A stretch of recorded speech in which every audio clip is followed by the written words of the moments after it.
Di awal film kita diperlihatkan dengan pemuda bernama Jaylen. Ia baru saja mengalami kecelakaan akibat mobilnya terguling dan entah kenapa ia ditangkap oleh polisi. Kita pun dibawa flashback ke 3 hari yang lalu. Jadi Jaylen ini adalah seorang pegawai di sebuah minimarket dan dia masih sekolah antara SMK dan kuliah ya. Dia temannya Jay, kita panggil saja Trev. Nah, jadi nih ya, Jay ini tinggal di desa yang kebanyakan mayoritasnya kulit putih, sehingga ia yang kulit hitam susah mendapatkan teman, bahkan ia sering dikucilkan. Dan hanya Trev lah teman kulit putih yang akrab dengannya. Di saat Jay sedang beberes, ia pun dikejutkan dengan teman wanitanya yang sudah dekat dengannya, bernama Amira. Di sini Amira mengajak Jay untuk hadir di acara pesta yang akan digelar besok malam bersama para pemuda lokal, maka Jay pun akan datang. Di keesokan paginya pas Jay baru bangun molor, ia pun ke dapur untuk sarapan. Jadi Jay ini tinggal bersama ibunya, adiknya, kakaknya, dan bibinya, yakni kakak dari ayahnya tirinya Jay.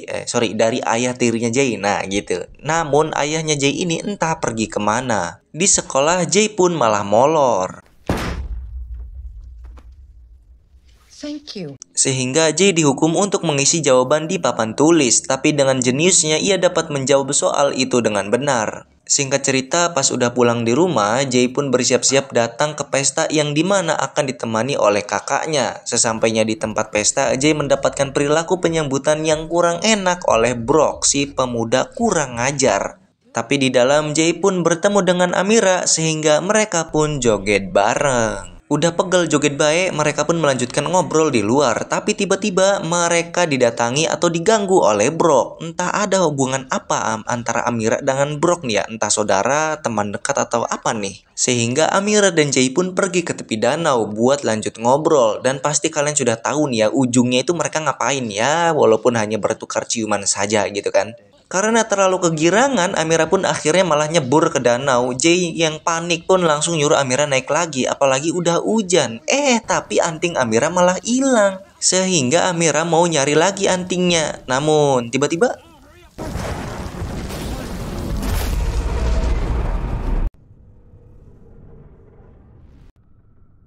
waduh, cahaya apa itu? Jay pun sampai mental. Pas Jay nongol lagi ke permukaan, Amira posisinya udah nggak ada alias ngilang. Tapi untungnya Jay bertemu dengan Trev, jadi Jay bisa pulang cepat.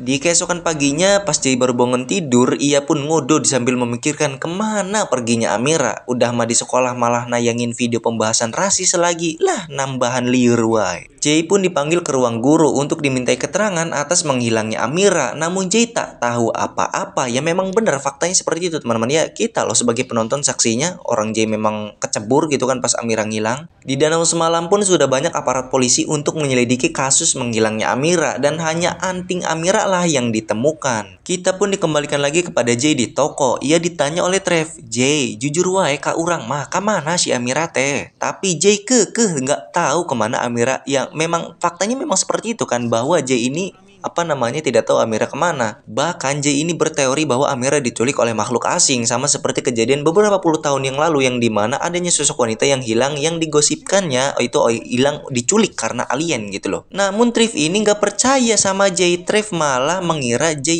ini mengarang cerita agar tidak disalahkan. Udah mah di desa ini teh ada rasis ya, pastilah Jay akan selalu jadi tersangka utama. Jay yang makin bingung pun dan frustasi memutuskan pergi ke perpustakaan untuk mencari artikel hilangnya wanita pada puluhan tahun yang lalu yang dimana kabar hilangnya itu dikarenakan diculik oleh alien. Sampai perpus mau tutup loh, Jay nyari informasinya. Merasa informasinya belum cukup, Jay mendatangi kediaman seorang kakek yang katanya tahu tentang menghilangnya wanita itu. Jay pun langsung nyelonong masuk aja nih ke rumahnya dan tiba-tiba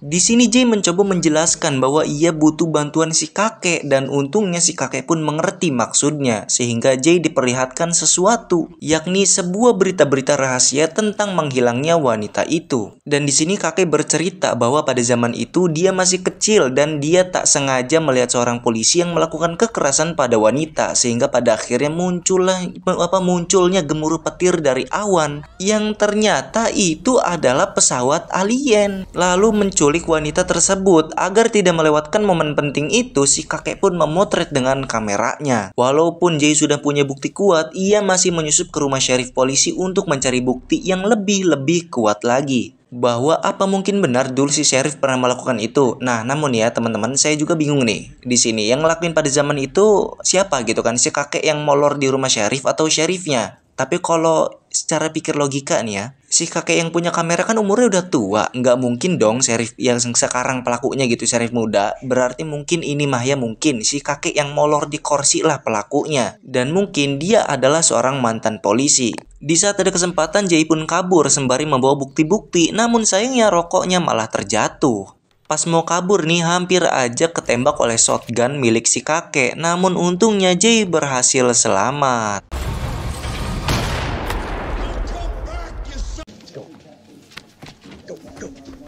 Tak lama kemudian banyaknya polisi datang ke rumah Jay, namun Jay belum pulang. Di keesokan harinya, Jay yang bingung mau kemana pun tiba-tiba dikejar oleh kelompok Brox. Dibantu juga oleh Trev yang udah nggak percaya lagi sama Jay, sehingga kejar-kejaran pun tak terelakkan lagi.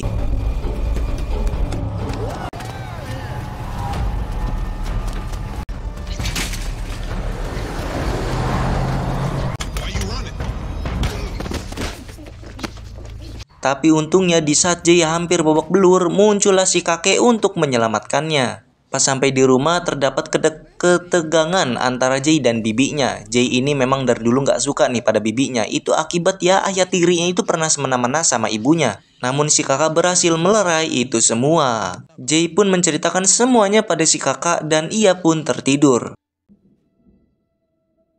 Bangun-bangun, dia langsung disuruh untuk pergi oleh si kakak akibat adanya rombongan Brock datang. Takutnya Jay malah babak belur nantinya. Tak lupa si bibi pun memberikan sejumlah uang dan mobil pada Jay untuk jadi bekal. Pas Jay mau kabur nih, ia malah bertemu dengan Trev. Bukannya Trev menangkap Jay, ia malah menahan Brock sehingga Jay bisa kabur. Tetapi inilah yang terjadi.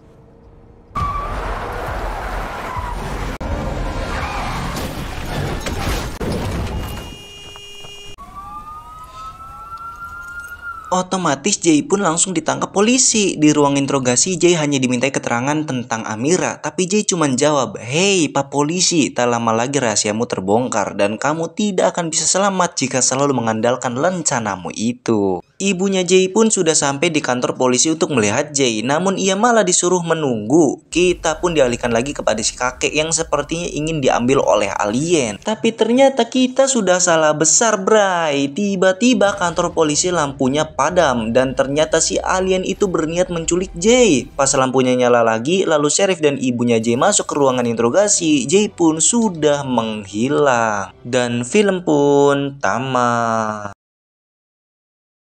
Oke teman-teman, jadi itulah untuk alur cerita filmnya. Gimana? Seru bukan? Oh ya pasti dong seru. Nah jadi pada kesimpulan intinya gitu lah ya. Si Amir itu diculik oleh alien gitu kan. Dan Jay ini berusaha untuk membuktikannya, namun tidak ada yang percaya satupun orang ya. Apalagi adanya rasisme seperti itu. Jadi ya tetaplah Jay yang jadi tersangka utamanya saja. Pas di akhir film Jay juga kan yang yang diculik oleh alien seperti itu ya. Oke teman-teman, mungkin segitu saja untuk alur cerita filmnya. Kurang lebihnya mohon dimaafkan. Wassalamualaikum warahmatullahi wabarakatuh.